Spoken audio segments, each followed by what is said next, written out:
Greetings. My name is Brother Scott, and I believe that with faith, courage, and discipline, we will prevail. In today's video, we're going to continue with the concept of pursuing your calling and building your dynasty. Now, let's recap. So, as I've stated before in previous videos, we as men, we had an original purpose in life.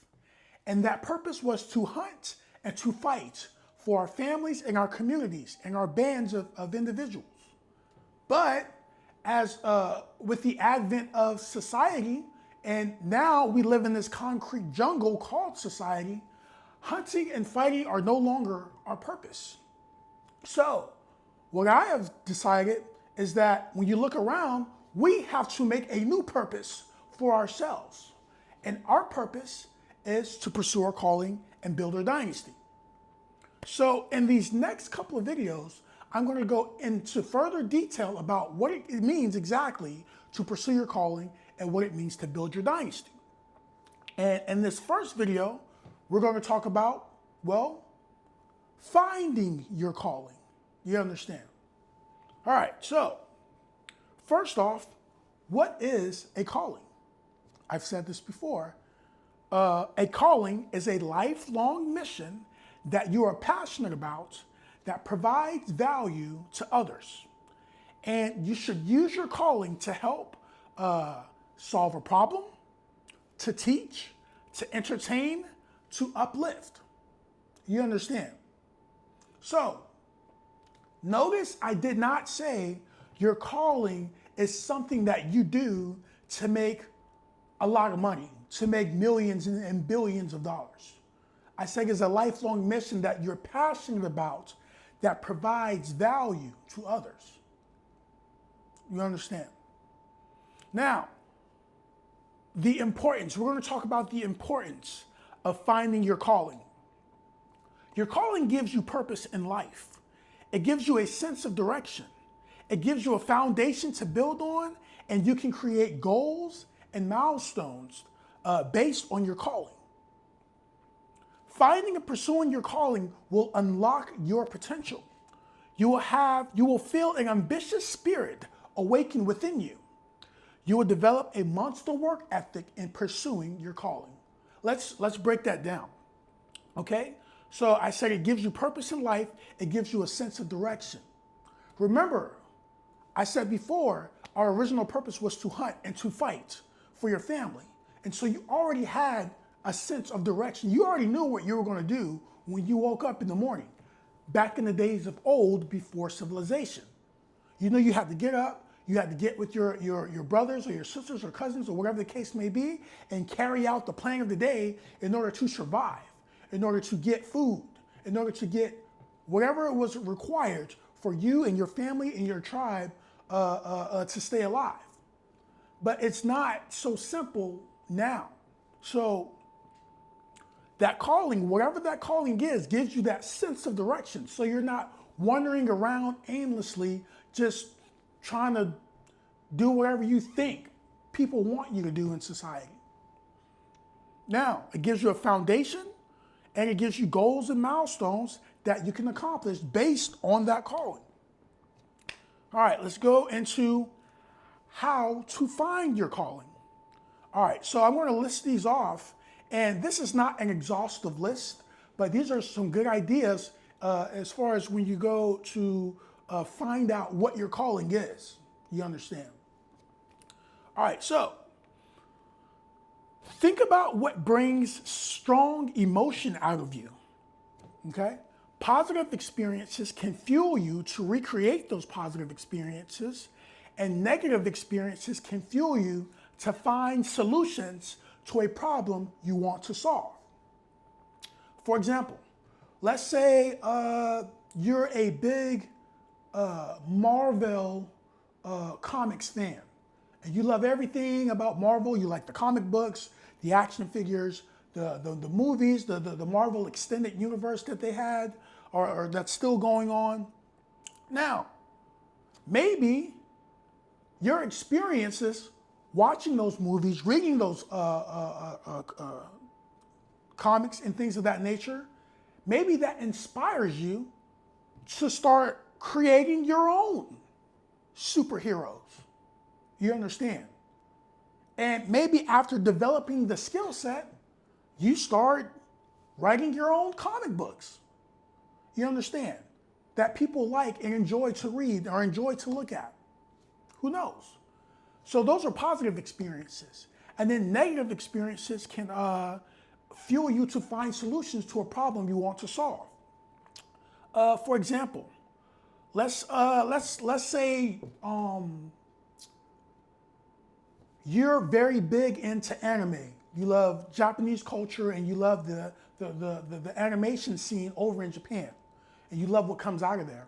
And maybe in your particular area where you live at, you don't have a group of people, you don't have any friends that you can discuss, watch, and talk about, anime. So what you could do, that negative experience, right? What you could do is maybe create an anime club in your area. Let's say you're far off somewhere, like in the Midwest.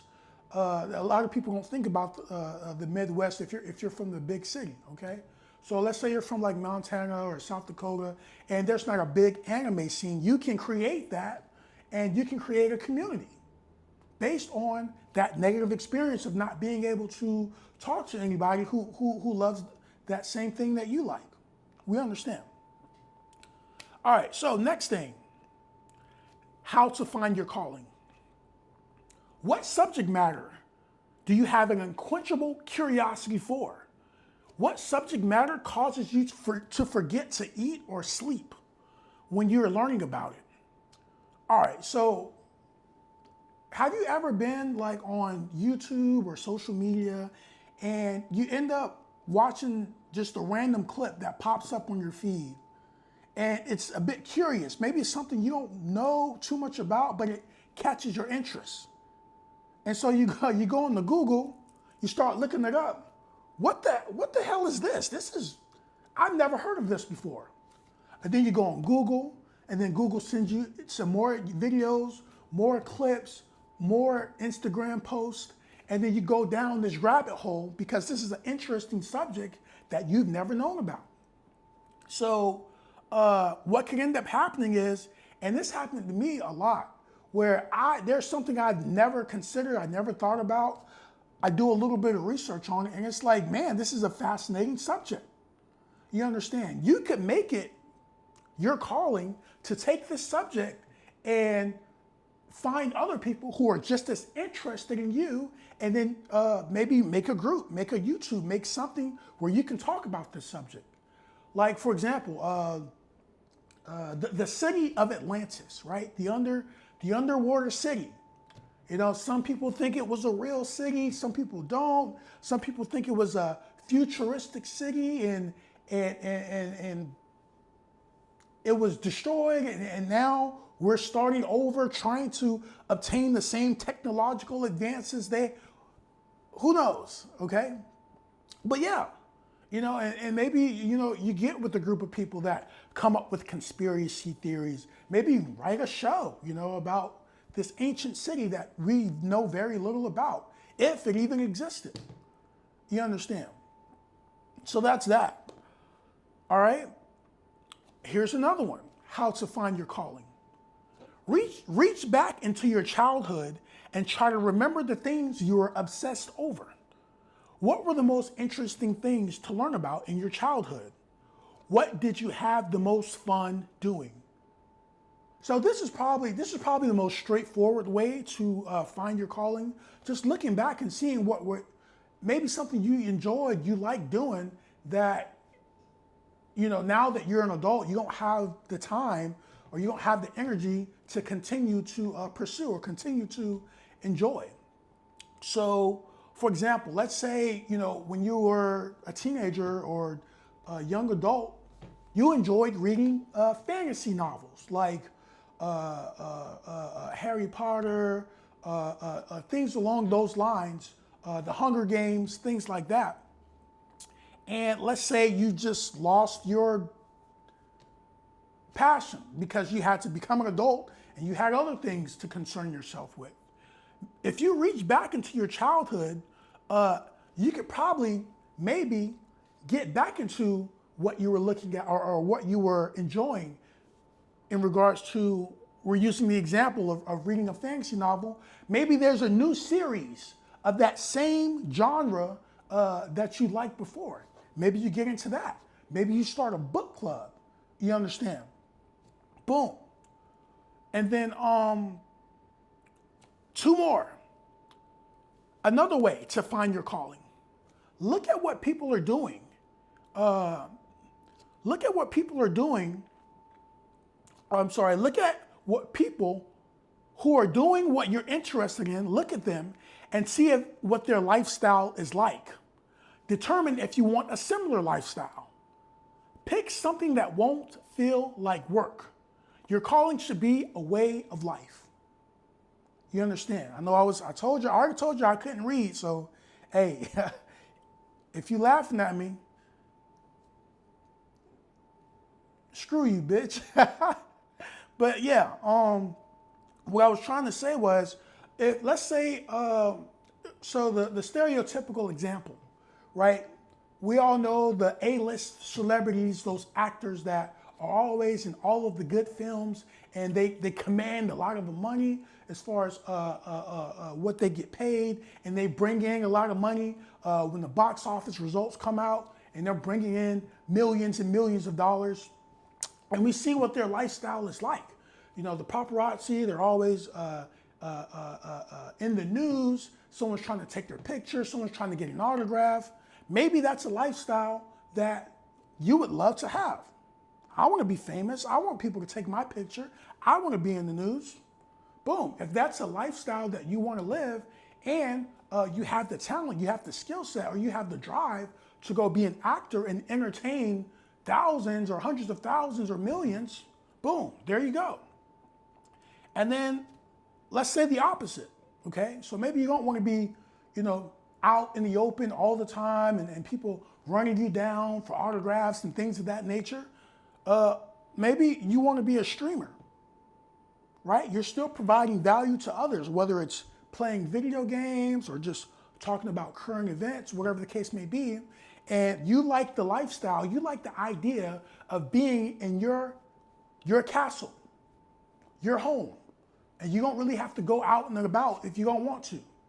What you're doing is in the comfort of your own home, and you don't have to really go out unless you really want to. You understand? So that lifestyle might be ideal for you, and that may be a reason to go pursue something like streaming or YouTube or something of that nature. All right? And then the last one, in regards to how to find your calling, try different things. Make it a habit to try something new or learn about something that is outside of your interest. And do this on a periodic basis. So this is something I used to do when I was in the Marine Corps. And me, coming from Jacksonville, Florida, when I joined the Marine Corps, I ended up learning about a bunch of different things that I would not have been exposed to if I just stayed in my hometown. Because, I had friends that were from New York City. I had friends that were like surfers from California. I had friends, country hillbilly type friends. And I don't say it in a derogatory manner, that were from the Appalachian Mountains. And what ends up happening is, as you learn about their culture, you see what they do in their spare time, well, you end up learning about new and different things. And so what I always recommended, especially with my younger Marines, when they would come to the units, their units for the first time, I would always tell them, hey, every weekend or every other weekend, go try something new. Try bowling if you've never bowled before. Try going to the skating rink if you've never skated before. Go find a friend that fishes on the weekend and go spend some time with him. If you don't have any hobbies or you don't know what, you don't have any interest or anything of that matter, just try new things. Maybe it sticks, maybe it doesn't. You understand? And you may end up finding your calling that way. Okay? So, those are the many ways you can find your calling. Okay? And then the last thing I have to say about this is, and this is important, you got to pay attention to this, all right? Because I don't want you guys getting confused. Your calling versus your occupation. Your calling versus your occupation. Now, my first point, learn the difference between a calling and an occupation. Remember, a calling is a lifelong mission that you're passionate about that provides value to others. An occupation is a job you work primarily to afford the necessities for survival. Do we understand the difference? Let me continue, because I know there's some questions that are going to be arising in your head right now, okay? You can listen now. You can turn your calling into your occupation once you find a way to monetize it, okay? Last point. It is ideal for your calling to become your occupation. It's ideal, okay? But it's not mandatory. All right, so let's break that down. Now, if you notice, I separated what your calling is and what your dynasty is. Oh, I'm sorry, what your calling is and what your occupation is, okay? So your calling, you may be part of a local band, right? Let's say you're a guitar player, and let's say you played in your youth, and let's say it dropped off. You dropped off from playing it because you had to go to college and you got a degree in accounting, and now you're you're an accountant at an accounting firm. You're a big shot, and you just kind of stopped playing your guitar. And then maybe you met me one day and I talked about pursuing your calling and building your dynasty, and you decided, you know what, well, I used to play guitar and I really loved it back in the day. And I had a little band, but we all dispersed because of school and because of growing up. Let me start up another band. This is something I really do. I'm really good at it. Okay, so your job, your occupation, you may be an accountant, right? And you're making good money, and let's say you enjoy your job, the people that you work with, they're cool. Maybe your boss is an asshole every now and then, but it's not nothing you can't deal with. And so you have your occupation, okay? But your calling, when you leave work, right? And let's say you have gigs lined up every Monday, Wednesday, and Friday at local clubs after hours. That's your calling. And that is separate from your occupation.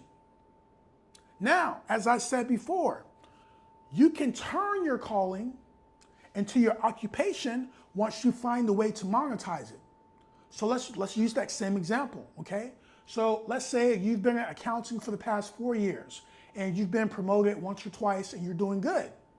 But then again, you go and pursue your calling, which is to play guitar. And you're in this band and the band is playing, they're getting their local gigs, and all of a sudden that band is starting to gain traction. You're starting to get record labels coming out to see you guys.